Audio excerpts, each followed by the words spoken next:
And as we've discussed in previous videos, making your Battle Royale available to everyone is a huge indicator of whether it'll stick around or not. On top of this, Bladepoint's focus on tight, precise combat and frame-dependent follow-ups means that gameplay can easily be disrupted by one frustrating thing: server issues. When you're flying through the air... Right when he was talking about, combos and have to be like frame perfect, I was like, oh, server issues, yeah. Lag, server issues. This has been plaguing FGC for a long time.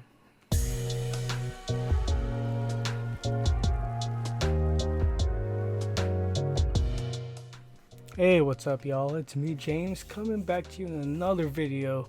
This time we're gonna be watching a little documentary, I'm guessing, by this channel, Action Esports. It's about a game that I want to play. I've been seeing it a while. It's called Naraka Bladepoint. It looks like a melee battle royale. Now, battle royales it's a battle royale, but battle royales, they're not uncommon. The explosion of battle royales was from Player Unknown Battlegrounds, that mod from H1Z1. H1Z1 also was a popular BR, and then you got Apex Legends, then Warzone. Battle royales is up everywhere. This one happens to be a melee one. It looks like a little anime, kind of like looking like a Dynasty Warriors battle royale. And when I saw this, I did not like it. Looked like it could be an esport. And then I saw this video pop up on my timeline about the game. I always was curious of playing it, but I just had the chance to download it and to play it, because I was hearing that, yeah, it's popular in Asia, it's not popular here, long queue times, so I just didn't even bother downloading it. But then I want to watch this video, I want to see how the game is, and then we'll go from there. It looks beautiful though. All the streams and videos I watched of it, it looks very good.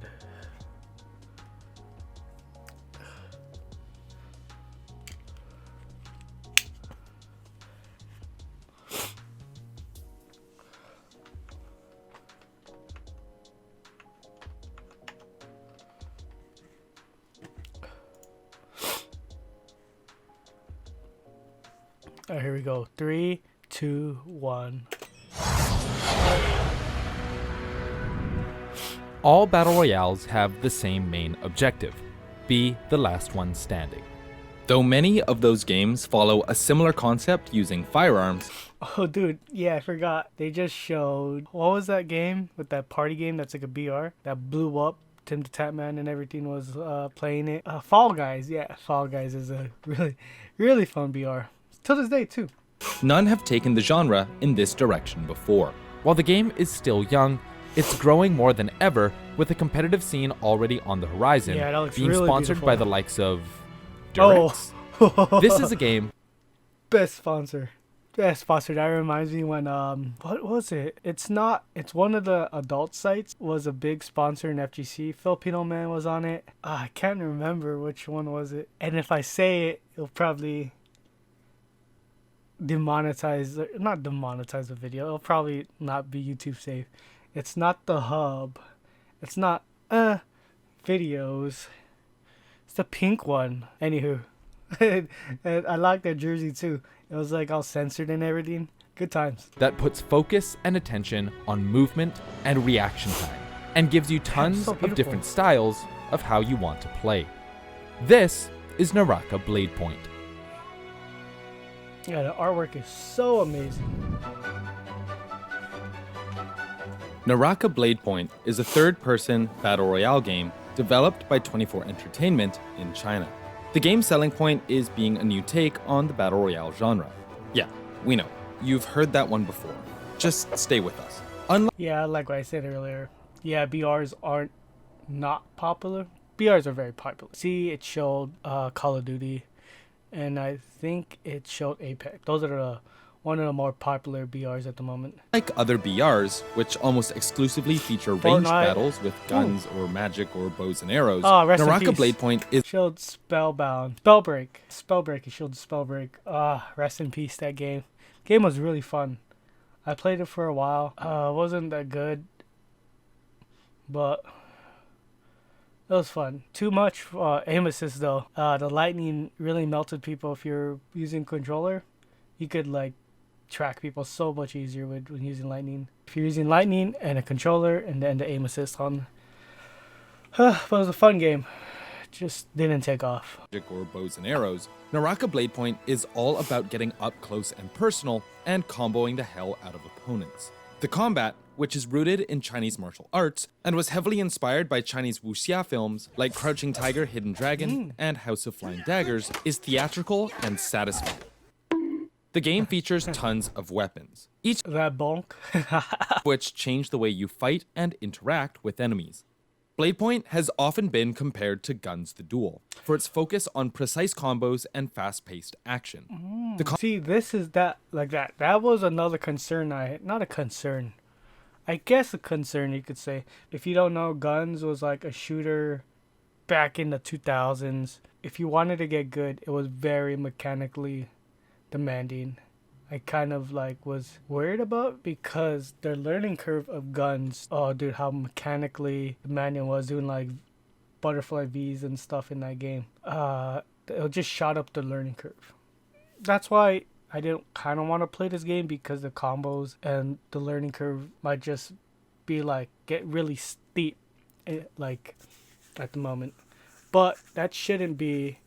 I don't believe that's shouldn't be a reason why to not play a game. But I should, preach what I say. Combat breaks down into a simple yet intricate rock, paper, scissors between light attacks, focus attacks, and parries, combined with character-specific moves, 2 regular abilities and an ultimate, as well as differing frame data for each weapon and attack. The combat gets really deep, really fast, and a good player who knows what they're doing can easily 1v3 less experienced opponents. Think about starting a sword fight with your opponent, and then they try to run away. How are you going to catch them when all you have is a sword? Well, Bladepoint also has ranged weapons.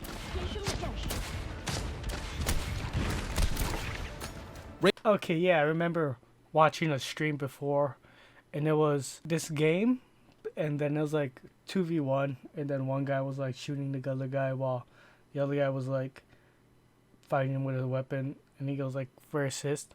Okay, so they do have guns in this game. I was probably like thinking of another game. Ranged weapons are secondary to the melee combat, meant for poking at mid-range and finishing off go, fleeing poking at opponents mid-range, right. rather than one-shotting enemies from across the map.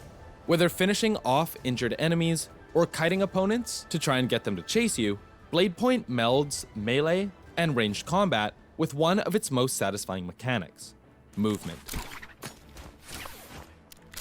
Yeah, the movement in this game is like really smooth. That's why I like it a lot.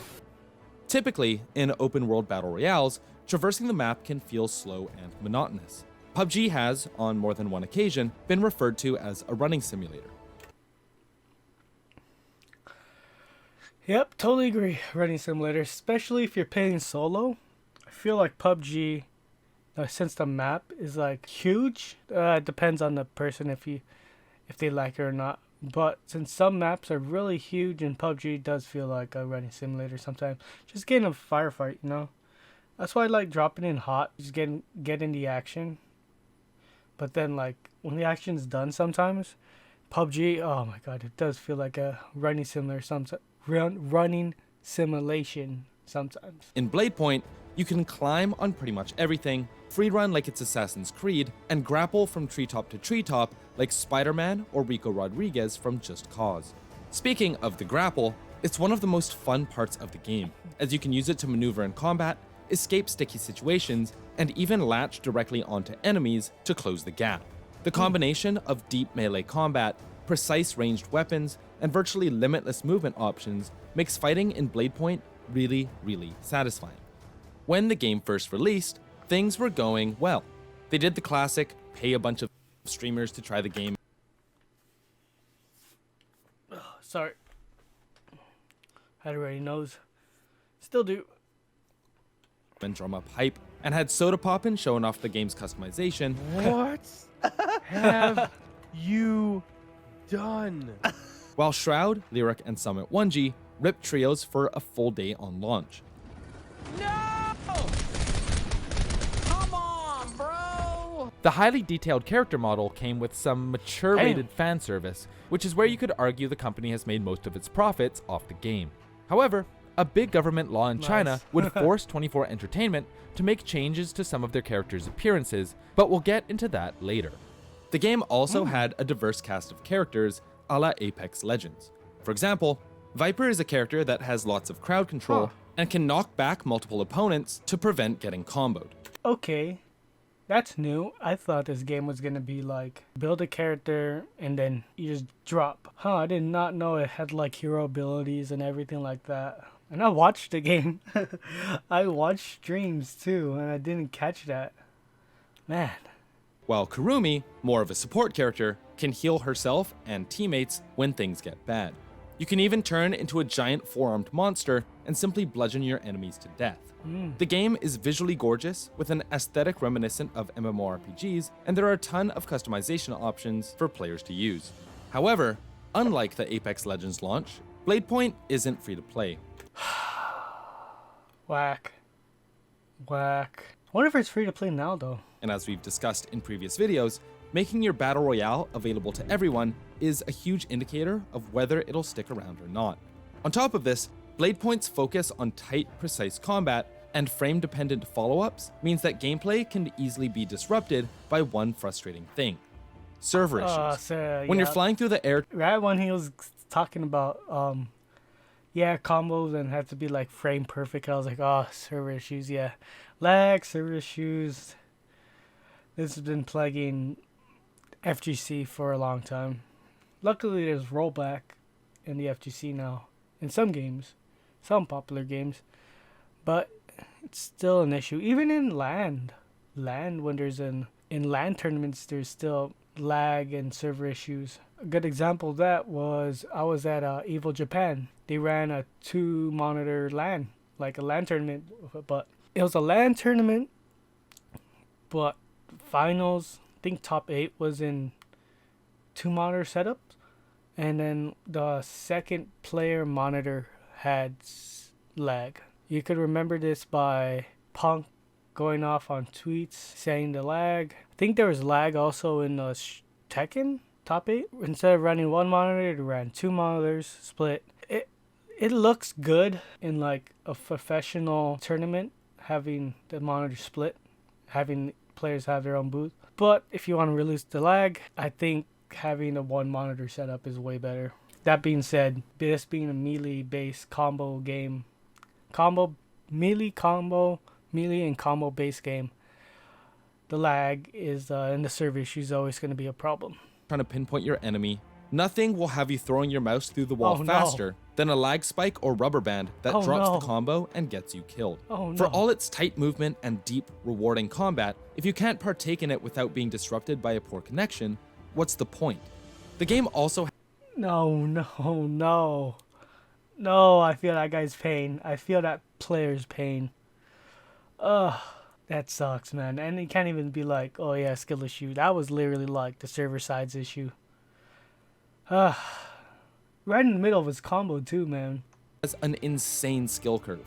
For the first few hours after you buy the game, all of your matches are filled with bots that really don't put up any sort of fight. But as soon as you start to encounter other players, you're in for a rude awakening.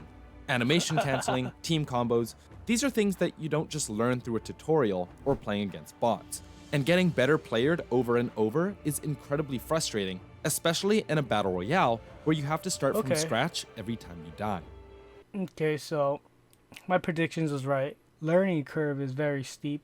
Gets steep like very fast. So it's one of those games I'm predicting it's like you love it and then you stick with it. It's not one of those games that you get better at when you put it down, play other games, come back to it, and you can still get better at it. In like a, back like in a not so steep learning curve. It's one of those games you kind of, if you want to get good at it, you kind of have to stick with it for a long time. In a very short amount of time. I don't know if hasn't sold me yet. If I want to play this game. These factors, combined with an already saturated and fatigued market for battle Going back on that, the game is beautiful, so that's what's kind of selling me to play the game right now. Royale games, meant that Naraka Bladepoint didn't quite catch on in North America the way you might expect. After an incredibly successful few weeks as one of the most what I played heard games too, on yeah. Steam, the player count began to drop, with many proclaiming the game dead. Fortunately, those would-be morticians might have called the death time a little bit prematurely. In terms of average player count, Naraka Bladepoint remains within the top 100, and in terms of peak daily player count, it often breaks into the top 10. By all accounts, the game is alive and thriving, and nowhere is that more apparent than in China. By the end of 2021, the game had sold more than 6 million copies in China alone and has developed quite the competitive scene. In January of 2022, the first Naraka Bladepoint World Championships took place, sponsored by the likes of Philips and Durex. With more than 1.2 million USD on the line, and teams from China, Singapore, Japan, and Vietnam represented, the event was a huge success, and Bladepoint's competitive scene seems to be growing exponentially. The Naraka Bladepoint Pro League, sponsored by NetEase, the game's publisher, is a biannual competitive circuit that features a yearly prize pool of 5.2 million yuan, Well, this is- about 800,000 USD. Well, this is 2021. It's 2023 right now, end of 2023. I wonder if they still have a circuit. But the game is popular in China, and China does have a big emphasis on esports. Never mind. Their esports scene is way more invested than here in the West. At the moment, everything's dying, sadly. Rest in peace, OWL. Rest in peace, CWL. I really liked watching those. It features several tournaments, including the Koi Cup, the Pro League Finals, and the World Championship, and has rosters sponsored by teams like Wolves, Alliance, and many others. So while the game is struggling on platforms like Twitch here in the West, it's still thriving overseas. However, the game took a huge publicity hit quite recently. Remember the fan service we talked about earlier? Yeah. Well, 24 Entertainment had to change some of their skins due to Chinese media censorship laws implemented in 2021. They made changes to character models and removed some in-game physics that were banned under the new laws. Though in the process, Physics. they were able to lower their game's age rating from mature to PEGI 12, the changes left a lot of fans really angry. They joined forces and review bombed the game. Although none of this actually changes the gameplay of Naraka Bladepoint, this quick little tidbit might explain why the game's rating has gone down in the past few months. But regardless, if you're worried that you've missed the boat to try the game, think again. Naraka Bladepoint still has a decent player base in North America and is 100% worth trying out if you've been wanting to try a new kind of battle royale. If the game can earn a second life, it might be possible for the esports scene to start growing here and make for a true world championship sometime down the line. Thanks for watching. What are your thoughts on Naraka Bladepoint? Is the gameplay as fun as people say it is? Let us know your thoughts in the comments below. This video is made possible thanks to our wonderful patrons. Massive thank you to everyone on this list, and shout out to B, Cloud, QB, Foxy, Kiaostick, Pachanas, Shampoo, Spartacus, and Yashichi for being platinum supporters. And an extra special shout out to Marco for being our diamond supporter. Happy New Year, guys! Here's to a great 2023. If you want to talk to us, check out our Discord. If you want to support our channel and get info on unreleased videos, check out our Patreon. If you want to help us out in a different way, leaving a like, subscribing, and hitting the bell to stay up to date is also appreciated. My name is Jonah. Thanks for watching. Now, after watching that video, it kind of, I guess on my day off, I'll download it and try it out. I was not skeptical. I don't think skeptical is the right word. I kind of knew I was gonna do that, like what they said it when you first start the game. It's just a lot of bots, and then when you actually like play the game, there's a steep learning curve. It's kind of like that with a lot of games. Fortnite right now, if you don't play, if you have a low MMR, I think or if you're a new player, it's all bot games. And then you start realizing, oh damn, dude, this guy's building a house in like freaking like 3 seconds, you know. And then he just comes down and like one-shots you. So they kind of ease. I kind of understand. They kind of ease gamers. They ease people that's playing the game into the game, like doing the whole like bot server and everything first. It does seem it's not gonna be, no way in hell I think it's gonna be like mechanically like demanding as guns, but people compared it to saying that, oh yeah, it's like guns. I doubt it's that mechanically demanding. It's just timing, knowing frame data, what moves cancel to watch, and stuff like that. Server issues, I could see that happening. I wonder how good their servers are here in the West. I wonder if there's a queue here in the West. But other than that, the game looks beautiful.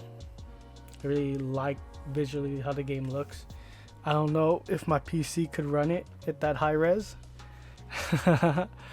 But yeah, that video was very interesting. I liked it a lot. It was very informative how the game was. I don't know. I'm still on the fence of downloading it. Most likely I will download it if it's free on Steam, and then just keep it updated and then see if I want to play it on one of my days off.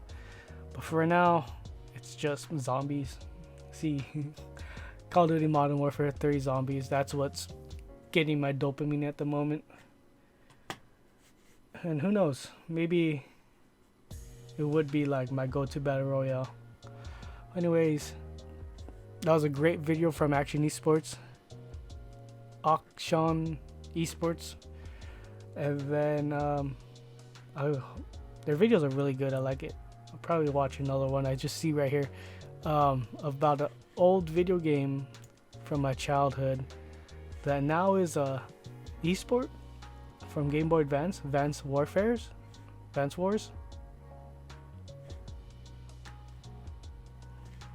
I'll probably watch that one next. Other than that, thank you guys for watching.